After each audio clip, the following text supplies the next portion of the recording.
GTV for unity and development.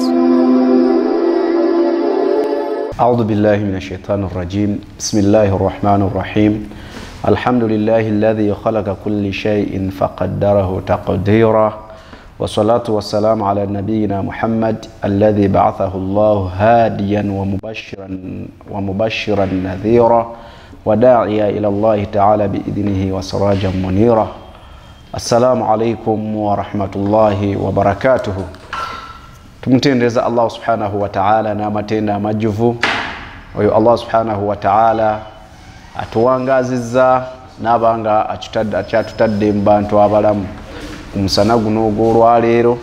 Tukyalimu abo abakyassa, tukyalimu abo abakyasobola okukola emirimu gyabwe, emirimu omuntu omulamu gy'ateekeddwa okukola. Kyabbeeyi nnyo tusiba tukiddingana wano okumutendeza Allah subhanahu wa ta'ala n'okumwebaza kulw'ebyo ebintu ebingi byabeera atuwadde. Kusaasira n'emirembe bidde nabbi waffe Muhammad sallallahu alayhi wasallam. Amanya Hamza Murshid Busulwa, President Kigoroba Matali Group Limited, ate mukadde kaffe ke kano kennyini akalagaane akadde Allah subhanahu wa ta'ala ke yatulonderawo n'atusiima n'akatuwaamu omukisa tube nga twejjukanya. Nze nno mbeera eno ku lutimbero nga gyonnengerera awo mu ddiiro lyo w'oli, abatulabira ku ssimu zo, abatulabira mu maduuka nga gw'oli eyo nga ffe tuli eno. Mbeera ne muganda wange Rashid Kiwanuka ku kamera okulaba nga buli kimu kitambulira ddala bulungi, ne Hadiya Muhammadi abeerayo mu control room okulaba nga program ekutuukako kyannawadda. GTV TV olutimbe lw'obeerako, olutimbe gaggadde yandooza abatulabira eyo yonna, abatulabira erutembe, abatulabira eruweero, lukomera obulenzi, bannaluweero mwenna otwaliza awamu. Ndooza sigino kati kiri oke. Mwaŋŋambyeko nabaddeyo ku weekend nga alhamdulillah kati ekifaananyi kiri kiriya nnyo. Twebaza bakama baffe abatetenkanya n'okulwana okulaba nga sigino ezo zitereerera ddala bulungi. Olutimbe kwoliko olwa GTV okulaba nti tweyongera mu maaso n'okubanga twejjukanya eddiini y'Obusiraamu. Mukkirize njozeeyoze abo bonna abafunye ebirungi mu wiiki gye tukubye emabega, tubebalizaako Allah subhanahu wa ta'ala nti alhamdulillahi rabbil alamin. Mu kaseera ke kamu so sijja kulemwa kuwalirako bantu banjawulo, families ez'enjawulo ezifunye ebizibu eby'enjawulo mu wiiki gye tukubye emabega oba okuva lwe twasembayo okuwuliziganya.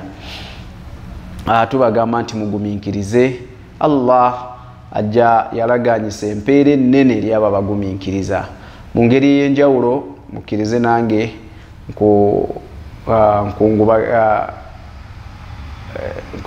nkungubagire wamu ne eri eggwanga, eri Obusiraamu, eri Obuganda, eri buli muntu yenna olw'okuviibwako Alhaji Hussein Kyanjo gwe tumanyi obulungi, eyasavinga mu Parliament emyaka 10 bweddu, era omukulu ogw'okubeerayo nti yaliko mu Parliament ne gulabibwa buli muntu yenna, omugagga, omwana owa, omuto, buli omu ng'ategeera nga era amutegeera nti oyo Haji Hussein Kyanjo. Twebaza Allah subhanahu wa ta'ala olw'obulamu bwamuwadde n'okuba nti alina byamusobosezza okukola, alina byamusobozesa okwogera, ebyakyusa obulamu bw'abantu, ebyakyusa mu mbeera y'eggwanga.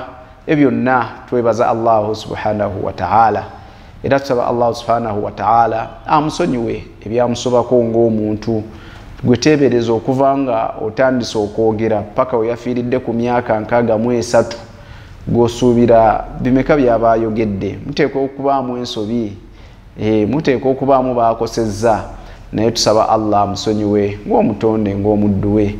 Ekikulu mu byonna tusaba Allah subhanahu wa ta'ala amuwe empeera y'abagumiikiriza.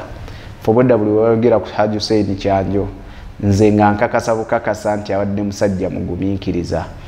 Okuva 2012 paka olwaleero we yafiiridde nga obulwadde bumuluma bamuwa yalinze ng'ali omutwe yonna ajjuddemu waya yafa lwa mukaaga naye ekyamuziikizza ku Sande lwa nsonga emu nti baabadde bakamuddamu okumuwa yalinga ffe tukola masannyalaze payalinga mayumba gammwe naye omuntu okuba nti nga onoyisa waya enetwale ku ttaala liri egende ku switch egende ku water heater n'ebirala nga naye bamuwa yalinze omutwe guno ate batule ina beera wano ate wano wabite mu lubuto wano balina otteeka kino ekyuma kati nga balina okubimugjamu mu lubuto balina obimugjamu mu mubiri addeyo ewa Allah we nga we yajja ku nsi kyetubagamba nno era kyetubakubiriza mwenna abalabi baffe nga we wajja ku nsi nga tolina kantu konna bw'otyo oddizibwayo nabadde ndaba Honorable Asumani basaalirwa ngagamba babadde bakamuteekamu ebyuma ebirala nga bipya ate bya bbeeyi ulirira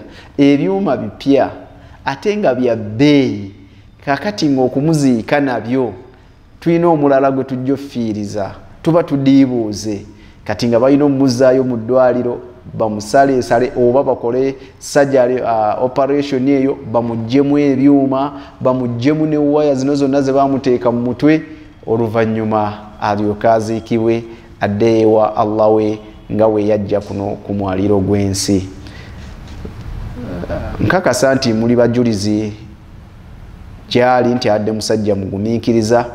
Tulabye interviews nyingi ezikwata ku bulamu bwe mu media houses ez'enjawulo naye nga teyejjusangako naye nga musimu eri Allah we aga kino Allah kye yantegekera kino Allah kye kweganga olaba musimu kunze naawe bameka muntu alwala bulwazi ntunuka lugalo luno nayogererako ebigambo ebyawa naye tumusaba Allah subhanahu wa ta'ala omudduwe oyo aberenga amuwa kale byonna bye yasobya bwe biba biganye nga tebimuyisaawo naye obugumiikiriza obw'emyaka 10 ng'ali mu bulwadde obufaanaganako bwe butyo oba okuba nti atambulira ku waya atambulira ku masannyalaze amawayalinge mu mubiri buli kimu Allah asinziira okwo ku bugumiikiriza bwakoze aberenga amusaasira era amusonyiwe era amuwejjana n'abafiiriddwa abantu bammwe bwenna imaamu waffe Imaamu Badiru Ssenfumu afiiriddwa yafiiriddwa mukulu we era mu wiiki ku Mande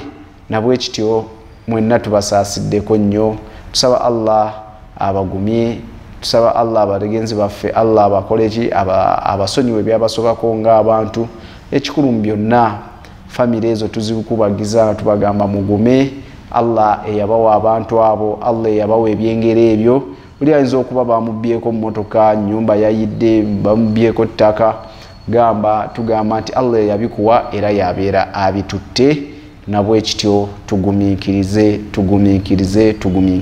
ddala. Sijja kulema kulisaayo betwabadde nabyo erutembe ewa chairman waffe omukulu ate nga ye secretary wa Kigoloba Matali Group Limited omukulu Zubairi Bwanika mwenna abazze ku mukolo ogwo gw'edduwa mwana wattu mukirize bakuliseeyo nti mwebale kujja tubeererawo mwebale kujja nete ne tubeera nga tusabira abagenzi abo nga bwe twabasabidde tusaba Allah mwenna abasasule mu bulungi ne bammemba ba Kigoloba Matali Group Limited mwebale kubeera bumu mwebale tuwuliriza nga abakulembeze bammwe ne mubeerawo mu nsonga yonna. Ebyo nga mbimaze mukirize tugende ku musomo gwaffe ogw'olwaleero. Tubeera mu birungi bya Busiraamu mahasinul Islam ebirungi ebiri mu ddiini yaffe Busiraamu bye tubeerako nga twejjukanya era nnyongera obbategeeza nti tujjayo ekirungi kimu ne tukitambula nakyo paka we tukiggusa.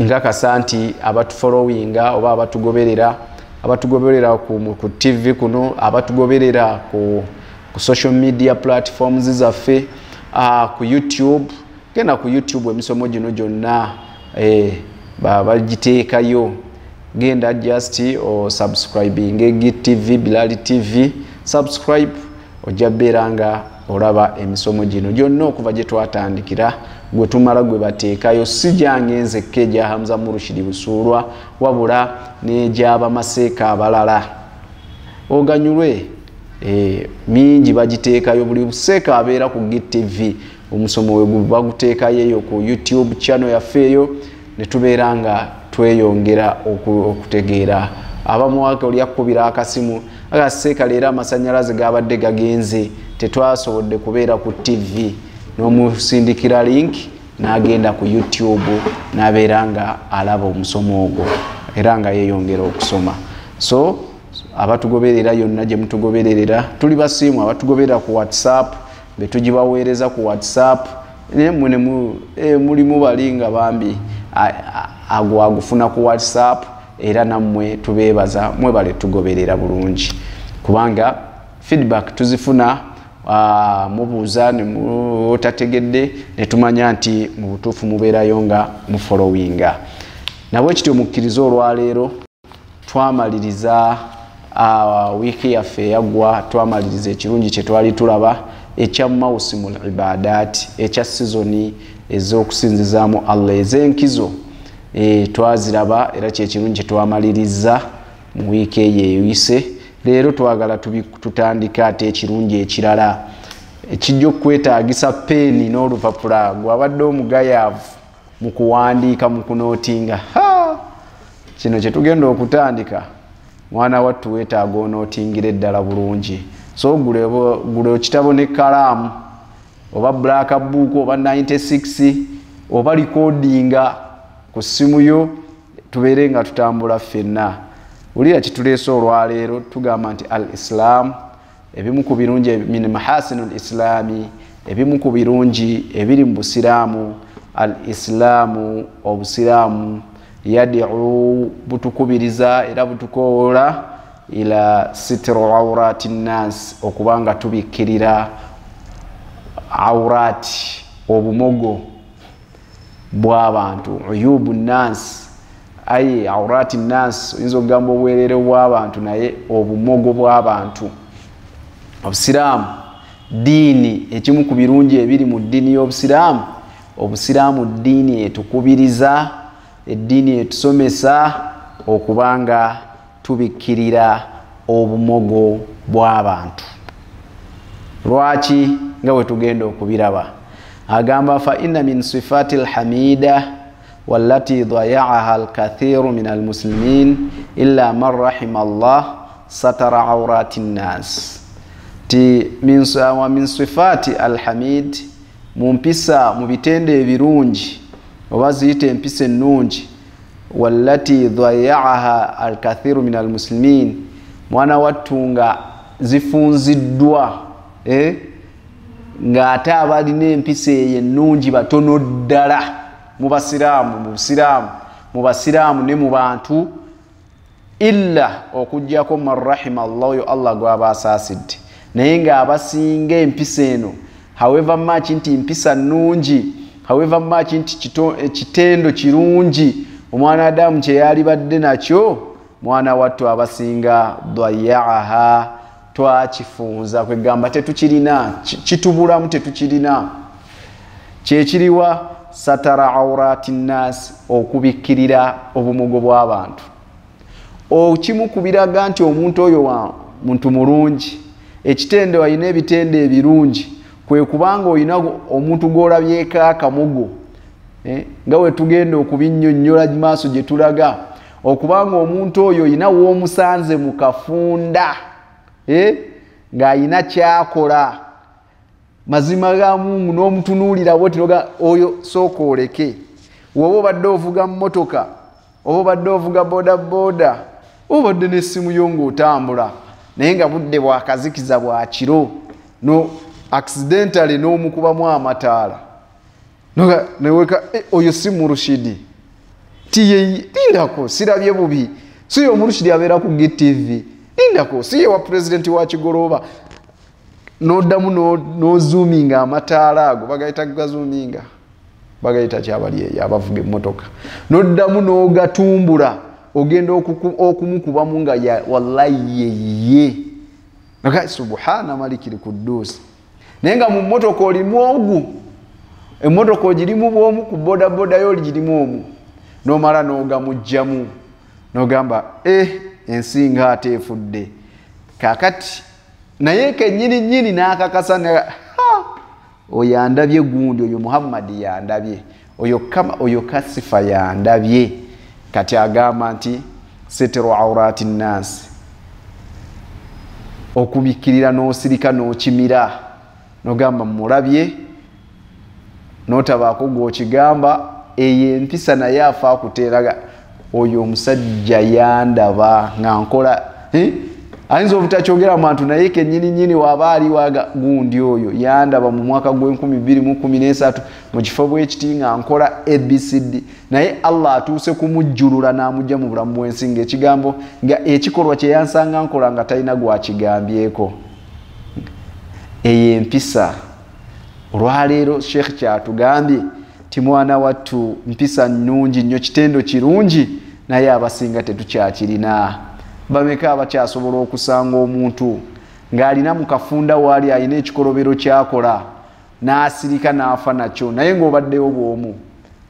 Olwaleero tubeera ku social media, obulamu bwaffe bwa social media, oli waakusangira agamba ono Murshid ajja tambuza page yange, si ku kino kyemusanze akola, ajjayo bujja simu ng'atandika kuteeka live ng'akutega ateekako naka live ng'olina kyokusanze akola, kyakusanze okola.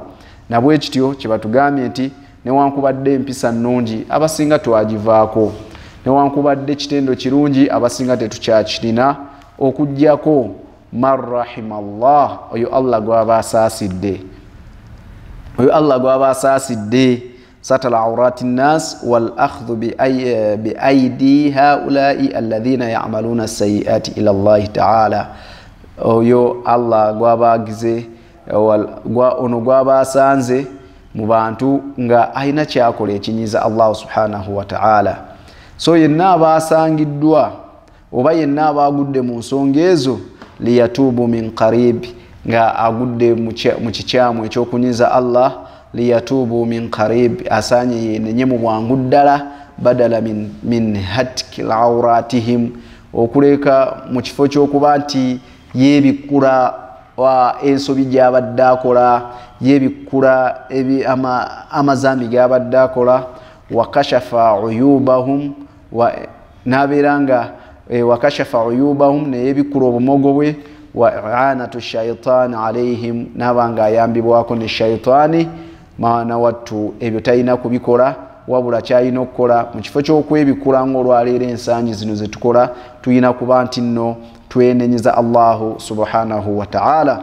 Agafa aqulu wa billahi tawfiq, bwe tutyo we tugatusaba Allah atulungamye, atuwa obusobozi okunnyonnyola topic eno. Ogwo gubadde mukaddima ogulaga nti sitiru awrati al-nas, okubikirira obumogo bw'abantu, mwana wattu Allah gwabeera akiwadde. Era mu njogera ndowooza mukimanyi bulungi, tulinamu abantu Allah nga naffe ku kyalo tubamanyi kwe tuwangaalira, mu families zaffe tuwangaala nabo nga tuwangaaga maani. Kasimu waakusanga balina ekiya kye batera okukozesa, naye olw'okuba ndi ku TV kankibikirire nti Kasimu waakusanga oyina kyokola, kikolere ddala, kwega tobaako nakwekweka konna.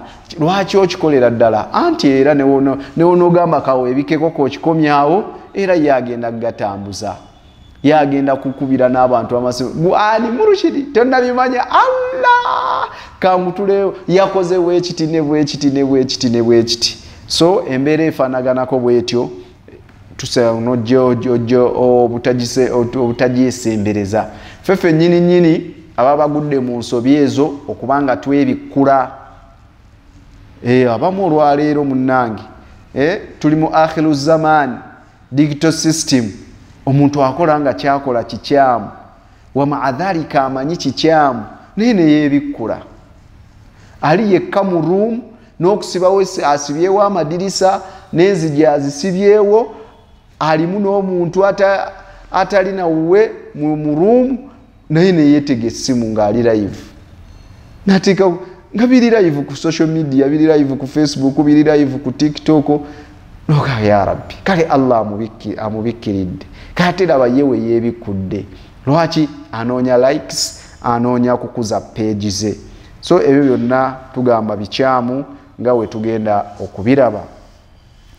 Asitru fi lugha okubikirira kye ki mu lulimi oluwarabu agamba asatr fi lugha okubikirira mu lulimi oluwarabu satara shay'an yasturuhu wa yasturuhu satran wa satran akhfahu okubika ekintu satara shay'un okukweka ekintu okubika ku kintu yasturuhu wa yasturuhu satran wa satara akhfahu era n'okikwekera ddala bimaana ng'oliwe banagamba nti zino sente zinterekere zikweke wala n'ogenda n'ozikweka gy'olina ozikweka wasatr era okubika ataghtiya bimaana ataghtiya nga olaba okuteekako ekisaanikira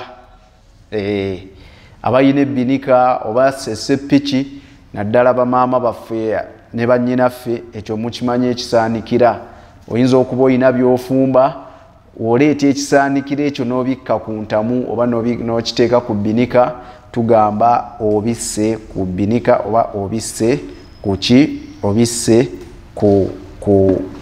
obisse ku sepiki asatru fil ashar ate okubikirira mu lulimi mu busiraamu kyeki kye tutegeeza n'okubika mu ddiini yaffe ey'obusiraamu mateeka g'obusiraamu agamba taghtiyatu uyubul muslim okubika obumogo bw'omusiraamu aye taghtiyatu uyubun nas okubika obumogo bw'abantu ayinza okuba nga si musiraamu however much nga si musiraamu naye tomubikkula mubireke waba yeebisse ekisooka ye yeebisse ne Allah amubisse kakati gwe Ahmad gwe Qasim gwe mukanda wange Joseph gwe tomubikkula muleke kubanga abikkiddwa wa ikhfa'u zalatahu n'okukwekera ddala ekyo kyabakoze eki zaala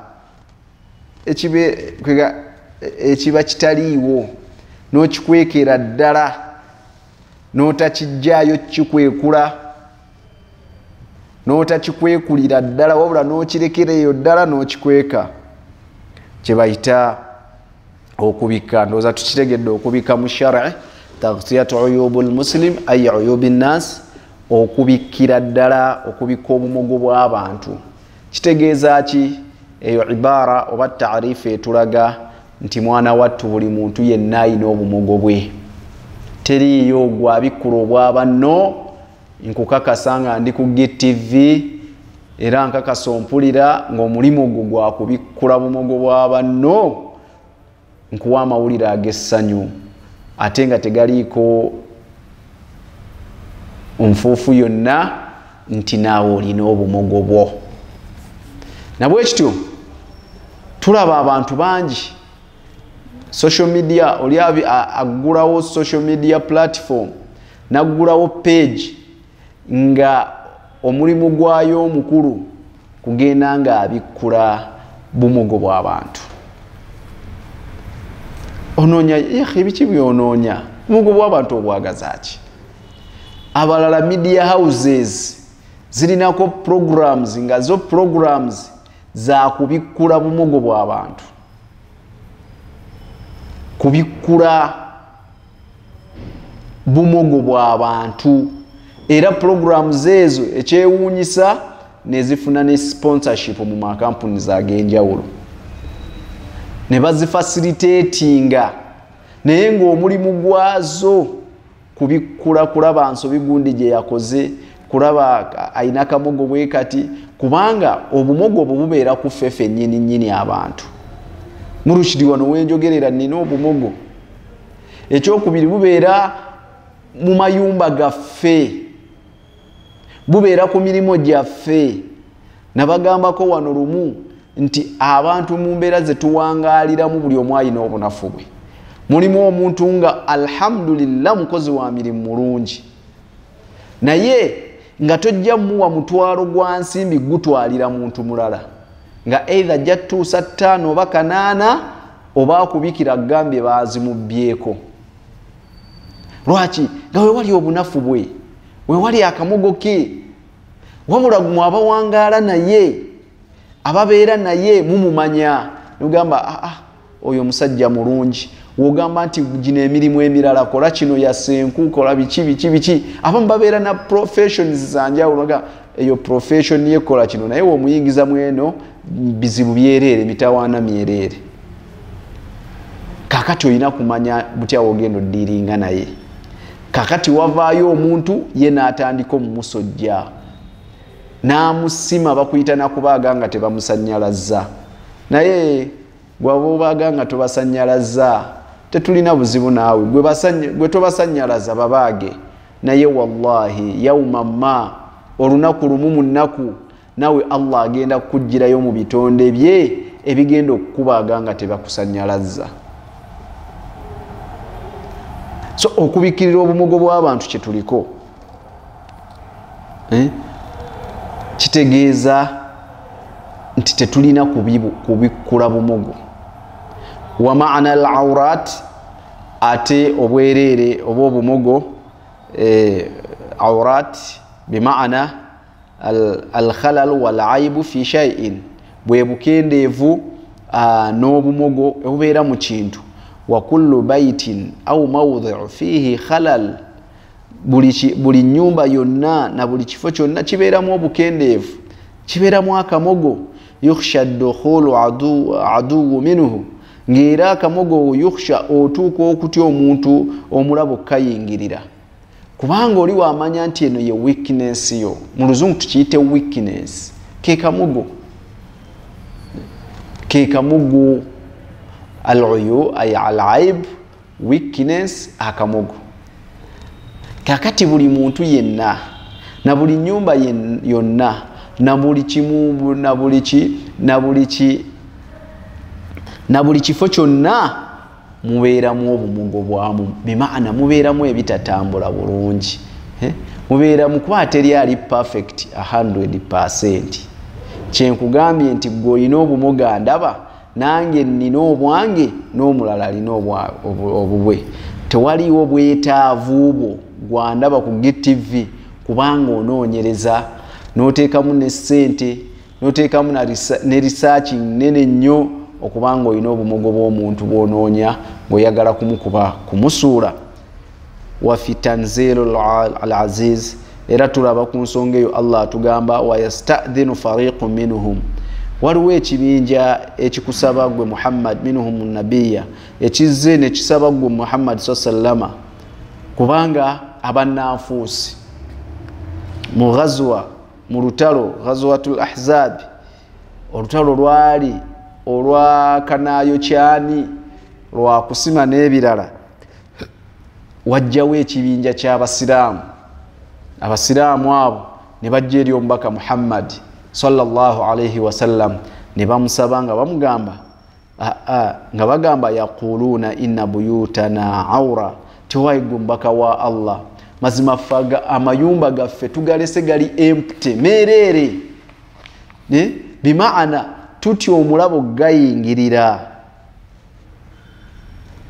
tegaliko security gali weak nga bamusaba abakkirize baddeyo mu mayumba gaabwe naye Allah n'amugamba nti abo abazze bannanfuusi abo abazze bakutegeeza nti amayumba gaabwe tebalinaamu kintu kyonna gali awo abamu tebaggaddewo abalala tebaataddeko kufuru babadde bamanyi baddayo ewaka abalala abaana babalesaawo naye Allah akugambye wama hiya bi'awrati wabula tegali bwereere tegalina kamugo konna yuriduna illa firara wabula baagala kudduka bave mu lutalo bagende baagala kuddayo waka naye ng'ekibaddusa bakuteereddewo ensonga nti naawe gy'olaba nti yentuufu gwe Muhammad sallama ti amayumba gaabwe tegali bukunya bimaana amayumba gaabwe tegaliimu security balese tebaggaddeewo kati bati omulabo gayingira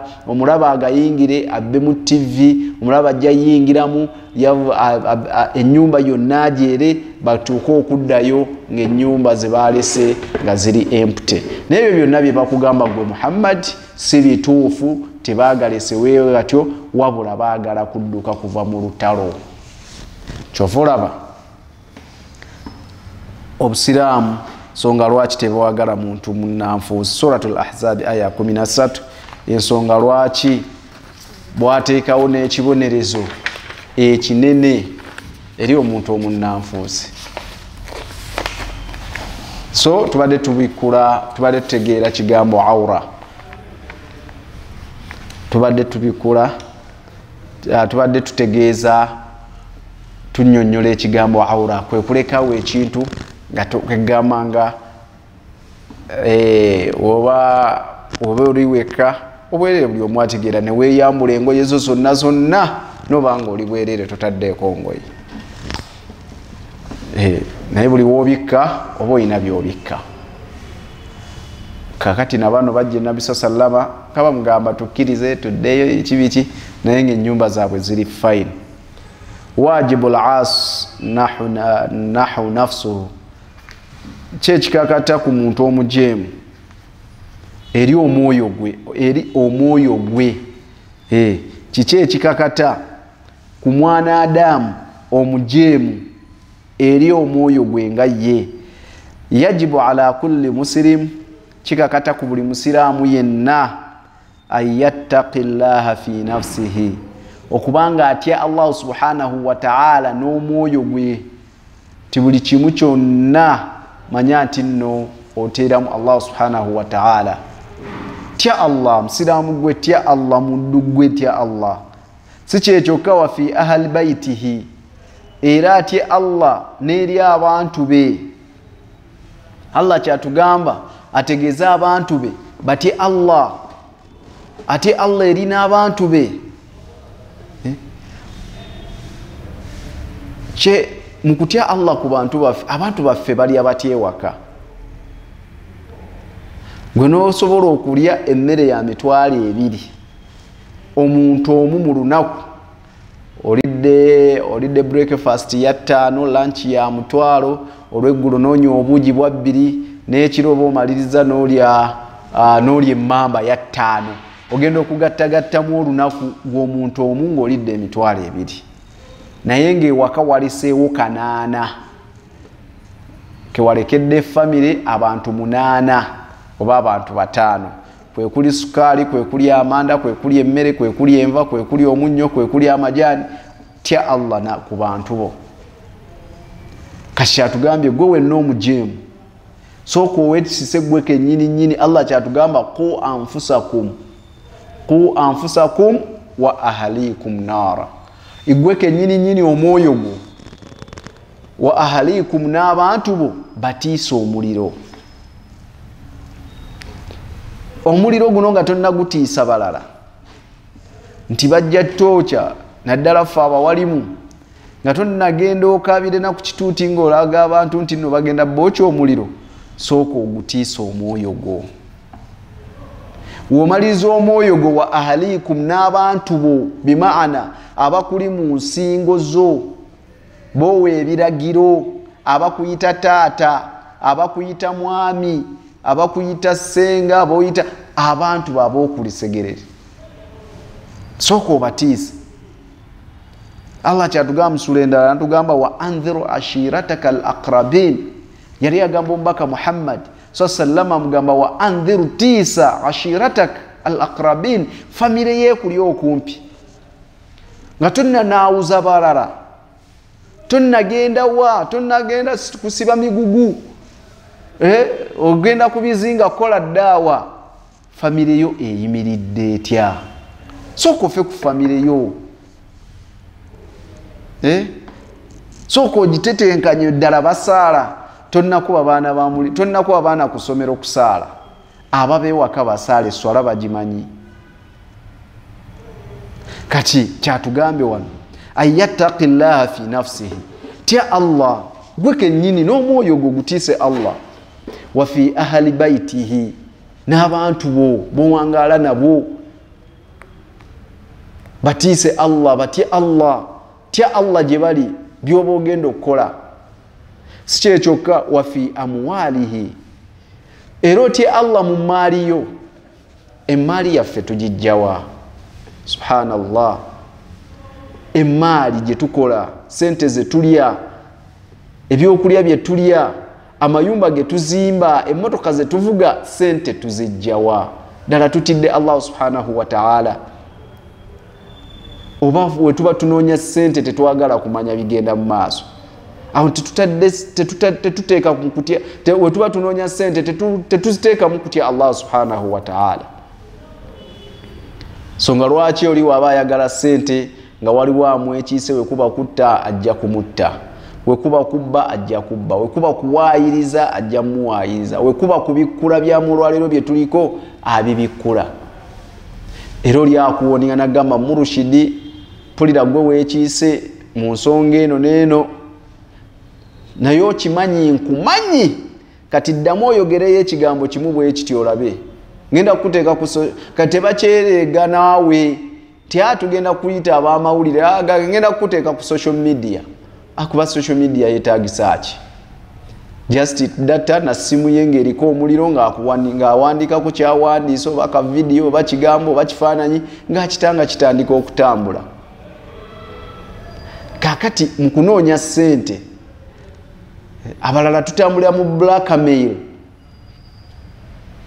naye nga yonna tutonyeza ssente. Kaakati atugamba wa amwalina, ayiwa amwali, mu maali yo gy'onoonya tiramu Allah subhanahu wa ta'ala. Wa fi nnas jamia, ne mu bantu bonna b'owangaaliramu tiramu Allah subhanahu wa ta'ala. Tobabikkula. Wa an yatajannabu ma'asiyatahu, era beera nga weesambira ddala okwonoona n'okunyiza Allah subhanahu wa ta'ala. Fa idha taghlubu alayhi shayatinahu wa awqahu fi ma'siyati, ate ulira kino, ulira ibara eno, kale ebyo byonna biganye. Bisobola okugaana kuba ffenna tuli bantu. Agamba fa idha taghlubu alayhi shayatinahu, shaitani yo webanga ekuwangudde nekukozesa wa wakaahu fi ma'siyati, nekubeera ng'ebaako ekibi, ensonga yonna gyekukozesa enkyamu nekusendasenda. Allah tugamba inna shaitana aduwu, inna shaitana lakum aduwu mubin, shaitani jemuli mulabe wammwe walwatu fattakhidhuhu aduwa, nabwe kityo nammwe mumufuule mulabe. Naye Allah gwatugamba okufuula omulabe yatulaba ffe ate tetumulaba. Kyovala yatugamba mu sura gye tusinga okwekingiriza nayo shaitani, tuga minal jinnati, nti shaitani eyo minal jinnati ebeera mu magege. Tosobola kulaba gege, tosobola kulaba gege. Kati Allah subhanahu wa ta'ala atulabula n'atugamba minal jinnati, eri mu magege, amajinni lyo tatusobola kulaba, nti ero liiryo lyawe eriti ate nga go gatulaba. Era buli muntu yenna ayina ejjinni erimutambulirako, alina eggeege erye. Abaganda baguyita muzimu. Eyo abanakida abasomesa akida banabitankula ne babanyonyola omuzimu biki bajja bigenda muffe tuli ku birungi bya Busiraamu twagala yingira nnyo masala eyo. Naye omuganda aguyita muzimu. N'atugamba Allah wannas, era shayatini ezebeera ne mu bantu. Omuntu najja n'akubalira ddiru ng'olaba mu butuufu oyita, ng'olaba oyitira ddala bulungi, naye nga gyakusindika okukola nga mwana wattu mulimu mukyamu, gulimu okutta, gulimu okulyaza amaanya, gulimu okuwaayiriza, gulimu ebintu bingi ebikyamu, buli omu nga wabimanyi. Kaakati kyatugamba wano, kale ensonga wewe ebaddewo wa wakaahu fi ma'asiyati, n'obeera nga ekusenzesenze mu kusendasenda n'ogwa mu kunyiza Allah subhanahu wa ta'ala, wajaba alayhi, ulira kino kikulu nnyo, wajaba alayhi, kikukakatako ayasturu nafsahu, okubanga gwe kennyini nnyini weebikkirira. Ayasturu nafsahu, okubanga weebikkako weebikkirira.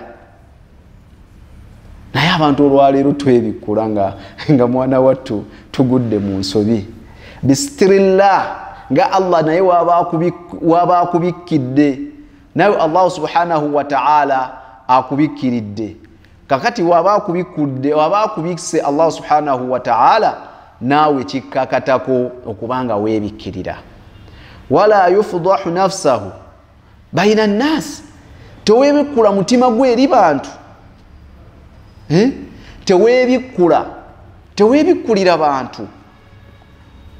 Ogudde mu zambi lyoguddemu, ogudde mu nsobi gyoguddemu, kyekigikuleesa mu public notandika okwewaana okwenyumyako. Kiri ku baganda baffe ababodaboda, baganda baffe ababodaboda, baganda baffe ababodaboda.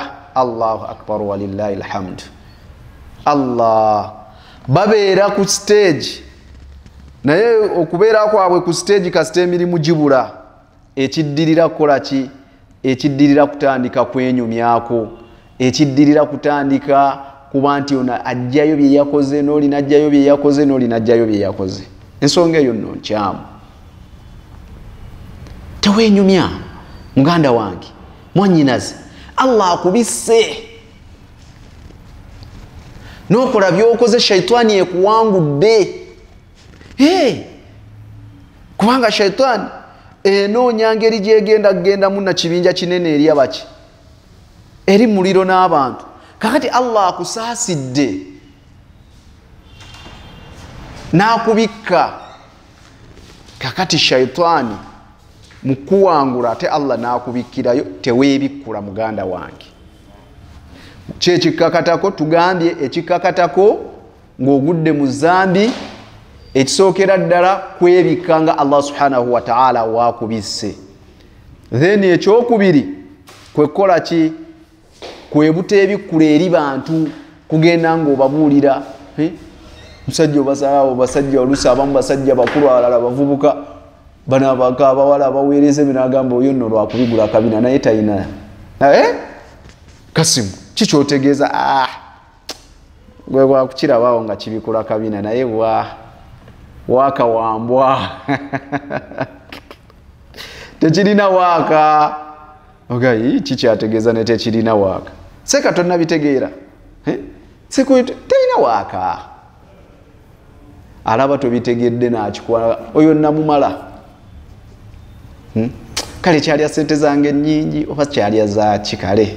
Naye ngendo kituusa nga biki nergo nawe osobola okugendayo n'olaba kyenkugamba.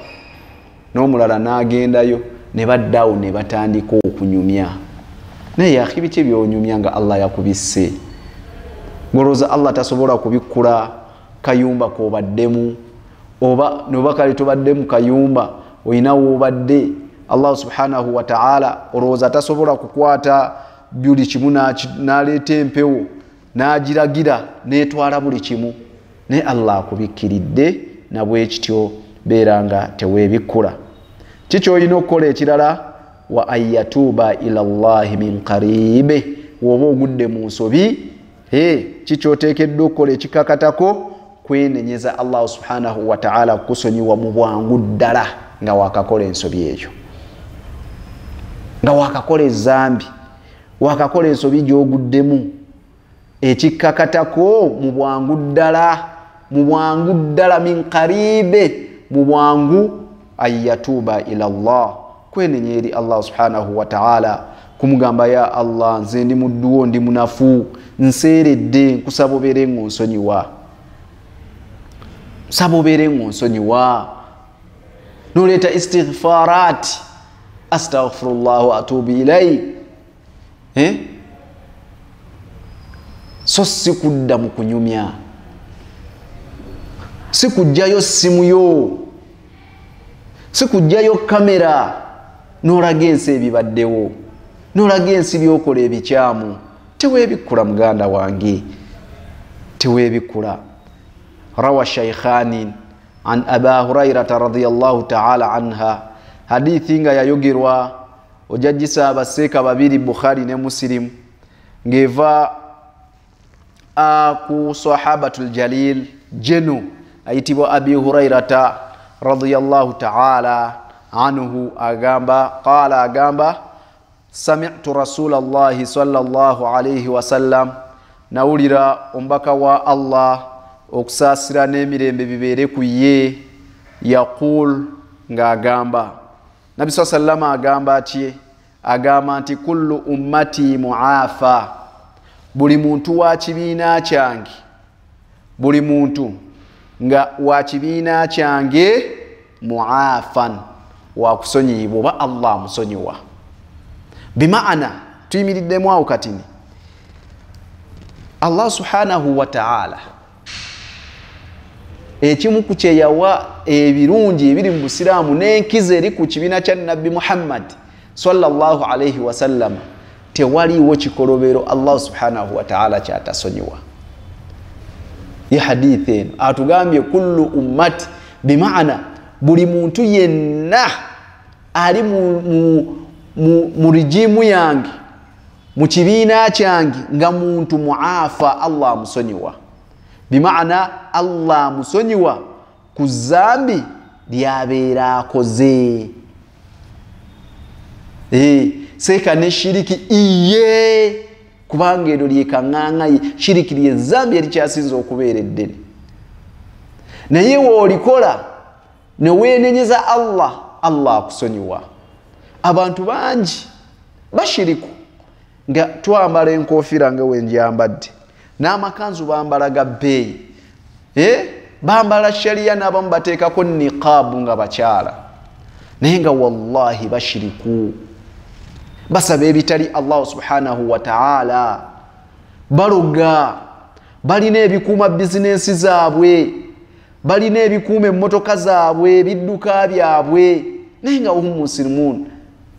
Waneeno kungulu batulaga nti basiraamu, naye nga bye bakola ekiro, bye bakola mu nkukutu, nga wallahi bagatika ku Allah n'ebintu ebirala. Naye omuntu yenna singa abeera ku GTV, oba wonna wabeera ali ne basomesa obubi bwa shiriki, n'agamba naye kiki ngenda okugenda nakyo ku nsi, n'agamba astaghfirullah, ayi Allah mbimaze sibiriddira, Allah akusonyiwa. Olabye obulungi bwa Allah, Allah akusonyiwa. Nobanga atakolanga ku kazambi kalala konna, nga Allah subhanahu wa ta'ala akusonyiye. Naye omubaka sallallahu alayhi wa sallam ayongera mu maaso ku hadithi eno n'atugamba nga Allah wa kusonyiwa, n'agamba illa almujahirina. Allah gwatasonyiwa mu bantu b'ekibiina ky'omubaka Muhammadi sallallahu alayhi wa sallama, illa almujahirina, okujjako oyo omuntu ayolesa. Subhana malikil quddus, okujjako oyo omwana Adamu ayolesa, eyeeteeka mu butaala ng'ate ali mu kukola mazambi, eyeetega kamera ngeno wakola amazambi, oyo Allah tamusonyiwa. Lwaki Allah takusonyiwa? Wulira ebigambo by'omubaka Muhammad sallallahu alayhi wa sallam agamba, wa inna min almujahara, mazima ne kwe bayita okwolesa, omuntu ayolesa, ayyamala arrajul billayli amalan, ye mwana Adamu oba ye muntu okukola omulimu gwonna n'agukola mu matumbi budde, ekiro nga n'okwekweka yeekwese, n'okwekweka nga yeekwese, n'abaako ensonga gy'akola, akoze omulimu gwakoze billayli, ekiro nga n'okwekweka yeekwese. Thumma, oluvannyuma, yusbiha, ne bukeesa, waqad satarahu Allahu alayhi, nga mwana wattu Allah yamubisse, nga Allah yamubikiridde. Bagambye Allah alina obusobozi obukwanika, naye n'okola omulimu gwonna gw'okoze nga mukyafu, Allah n'akubikkirira, Allah n'akubikka. Wabula ne bukya ku makya, thumma yusbih waqad satarahu Allahu alayhi, ne bukeera ku makya nga omwana Adamu oyo oba omuntu oyo Allah subhanahu wa ta'ala yamubisse, yamubikkiridde, bimaana n'atamwanika, n'atamuteeka mu lujjudde. naye obudde bwe mulala kufa okukya fayaqula n'abaako agamba ya fulani owange Kamada owange gwe Fatuma owange gwani omanye ekyabaddewo jje ekiro ti ate kiki ekyabaddewo nti tonnabitegeera saabitegedde amiltun barihatan kadha wa kadha nakoze kino na kino na kino na kino n'atandika okutematema akawonvu n'akagga ebisobyo bye yakoze nga we yenyumya nga wakuba n'olwali subhana malikil quddus gwe Allah gwe yabisse nga waliwo ne mubaddu ba Allah eyakulabye ng'osooba mukukulaba ng'osooba naye Allah n'amukaka naye n'atabyogera agamba wahi Mungu amusaasire yamanyi n'ebizibu bye tusaba Allah amuhungamye n'akusabira ku dduwa wabula gwe ne bukya olunaku ne lukya n'otandika amiltu nakoze bariha kadha wa kadha nakoze kino na kino na kino waqad bata yasturuhu rabbuhu ngate mwana wattu byayise nga Allah subhanahu wa ta'ala akubikiridde katabanga kyewunyisa Allah subhanahu wa ta'ala alladhi yaf'alu ma yuride oyakola buli kimu kyabeera yagadde yakubikiridde n'agamba wa muddu wange sijja mwanika kamuleke la'alla oba oli awo anenenya anekuba anadde engulu kakati gwiraba we bukya ku makya nodda waawo ukolera ku boda stage nodda awo abataxi babeerawo mu paaka balinda bakasitoma abamaduuka bamanyi okuddaawo nga abakasitoma babuze abavubuka abasajja abakulu babeera ku myeso ne batandika okwenyumyako naye ng'oluusi kyanyumya wa myaka 6 kyeyenyumyako kyali mu kwogera yakikola nga ali mu myaka 20 emabega ali mu myaka 6 akyanyumya ekyo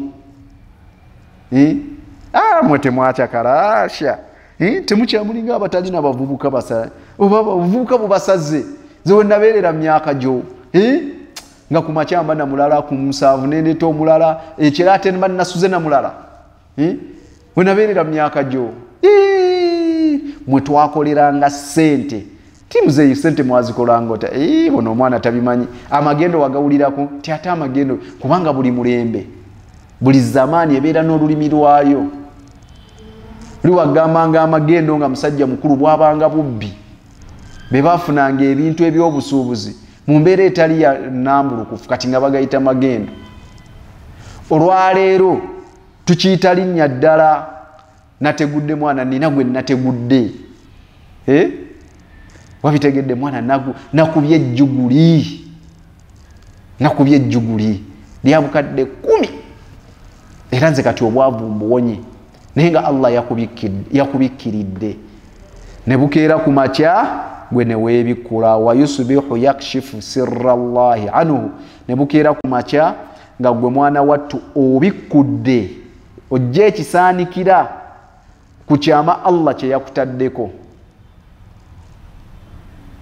ku kisaanikira Allah subhanahu wa ta'ala kye yakutaddeko ne bukya ku makya gwe n'okisitulako n'okyejjako n'okibuulira abantu Allah yabadde n'obusobozi obuleeta abantu b'otamanyi na muwendo ne bajja bakulaba ne Allah n'akubikkirira ng'oba oli awo neenenya olwaleero yembeera eri mu maka gaffe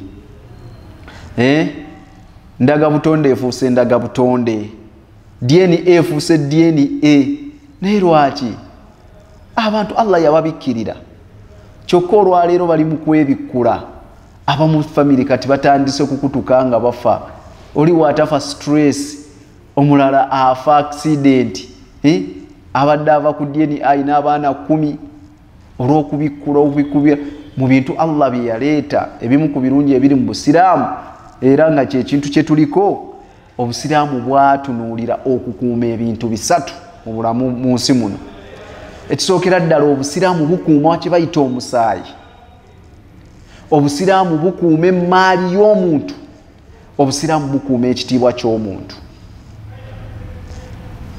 Allah akubikiridde olina abaana 8 bonna nga Allah akimanyi sibabo abasatu abamanyi sibabo naye n'akuwa obusobozi obubalabirira n'akuwa obusobozi obukola buli kimu ne bukya ku makya gwe n'otandika okwebikkula obatwala ku DNA. Buli musajja yenna ali eyo buli woofunangamu ekirowoozo ekitwala abaana obbakebeza ku DNA manya olina obumogo buno omumanga era manya nti weebikkula obunafu bwo kuba omukyala ensonga ndooza kandabe obudde kale tiwaliwo ensonga eziviirako abakyala okukola obutambuze oba okgenda mu bwenzi. Ensonga ezo mwana wattu ziba ziva ku bunafu bwaffe ffe abasajja nekimuwaliriza agenda oluusi yeetaase kuzimu kweza ensonga yenfuna yaffe ennafu essente obwavu bwe bututambuza olwaleero akasente nga katini omukazi n'akusaba esente z'enviiri mwezi mulamba akyakusaba 2,000 gyakusiba nviiri. Si kyekyokka abamu tusobola okugatta alfaqar obwavu ne tugattako n'obukodo walbukhul n'obukodo. Abalala sente muzirina abasajja naye muli bakodo temwagala kuwa ku bakyala ku sente. Najja n'abikkula obadde ogenda kunaaba ng'empala agiraba ezimbye wogenze mu kiyigo agenza obalaabalamu nga n'azitunuulira waati ng'ati lisiti olinamu 5,000 n'okudda waggulu n'ovaayo n'agamba ebizigo bye byampeddeko oba njala kusiba ku nviiri 5,000 n'ogaana okuzimuwa naye ng'amaze okuzirabako. Kati eyo y'emu ku nsonga ezijja omuwaliriza agende mu butambuze afuna anaamuwa 10 amuwa 2. Ekirala ffe ffennyini ovunaanyizibwa bwaffe ng'abasajja mu maka twabusuula. Kakati mu kifo butabutuukiriza n'anoonya n'abukola ki? Abalala tuli balagajjavu twejjako obuvunaanyizibwa ti omukyala tulina kukolerera mukolerere ne tumuta n'atambula n'agenda. Okeera kufuluma naye n'akwata ekkubo n'afuluma. Abo bantu nga ffe nga naawe wooyita mu kkubo n'obaako omukyala gwe weegomba n'ogamba mashallah omukazi anyumidde hijaabu mukazi mulungi biki ebyo bityo. Abasajja bye twegomba n'abakyala abantu mwana wattu balina bye batwegombako abasajja. Kakati gwe buli woota mukyalawo n'agenda mu public kitegeeza oli munafu tosobola kumulabirira kumutuusaako buli kyakola ki. Wanaabaako gwe yeegomba n'akutobekera abaana ng'ate omala weebikkula oba omaze okwebikkula obunafu bwo. Kati Mbaka sallama agambye abantu b'ekibiina kye bonna Allah abasonyiwa okujjako oyo eyebikkula. Ndowooza tujja tutandikirako eyo hadithi insha Allahu taala. Tuli mu kubikka obusiraamu diini etukubiriza okubikkirira obumogo bwaffe n'obumogo bw'abantu abalala bonna. ربنا تقبل منا إنك أنت السميع العليم وتوب علينا يا مولانا إنك أنت التواب الرحيم. اللهم لا مانع لما أعطيت ولا معطي لما منعت ولا رد لما قضيت ولا ينفع ذا الجد منك الجد. ربنا آتنا في الدنيا حسنة وفي الآخرة حسنة وقنا عذاب النار. وصلى الله على سيدنا محمد وعلى آله وصحبه وسلم والحمد لله رب العالمين. Sigadde nze Sheikh Hamza Murshid Busulwa, President Shigoroba Matari Group Limited, badde ne muganda wange Rashid ku kiwanuka ku kamera, Hadiya Muhammadi abadde mu control room. Assalamu alaikum. Tuziganye ate omulundi omulala nga Allah tuwadde amaanyi n'obusobozi. Assalamu alaikum. GTV for unity and development.